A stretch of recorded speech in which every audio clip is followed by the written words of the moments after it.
Hello again all. I thought I'd do a little update and share my progress on the micro layout that I was going to build for Germinate Joe. Now the eagle-eyed amongst you may have already spotted there's not much very German about this, and I'll explain that. So just as a reminder, this board here was an existing board I had for a small narrow gauge layout. It's only 4 foot long and a foot deep, and I just wanted to reuse it to build a little micro, just to do something different. I had some problems with the German stuff, and I'll come on to that in a bit. But essentially what I decided to do was to just convert it into a little mini Inglenook to use some British 00 stuff that I'd already got, and reuse some buildings and things. So basically, the track layout is very similar to what I described before. It's basically just a sort of a little Inglenook or mini Inglenook with one kickback siding that I've got that coach sat on at the moment. Scenics are really basic and not completed yet, but basically I just sort of threw some stuff on it last weekend. So made up a bridge using some Metcalf card and so on. Took the dimensions from various drawings on the internet and sort of scratch built that to fit the space.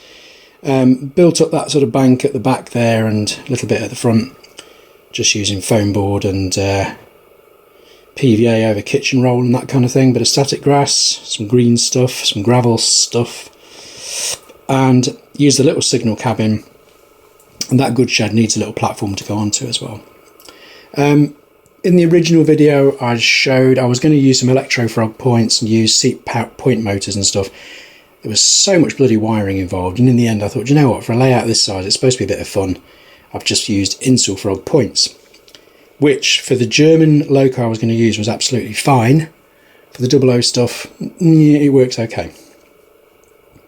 So one thing I had picked up on and reminded myself on when I started playing about with this was how frustrating tension lock couplings are.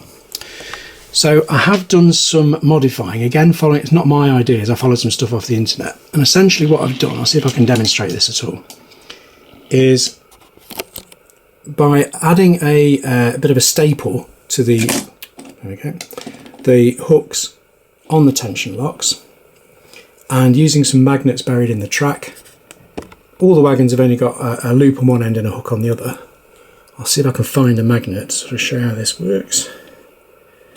There we go. I'm really not sure how clearly that shows up, but essentially what you can do is uncouple.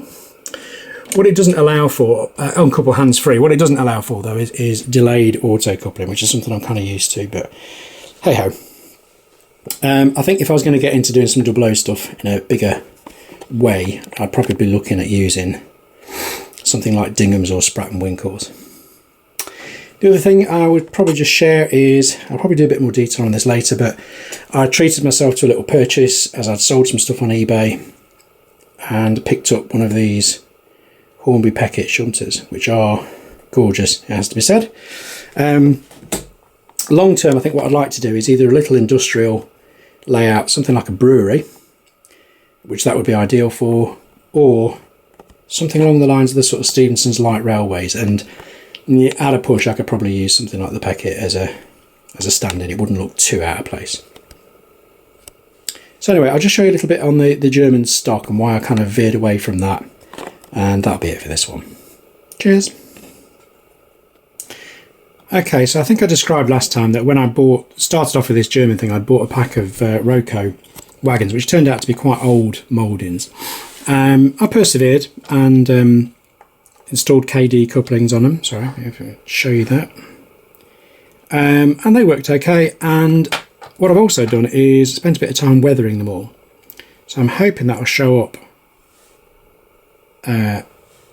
on the camera there. But essentially it was just a case of using some washes that are made by Army Painter. I use them quite a lot for war games figures and so on.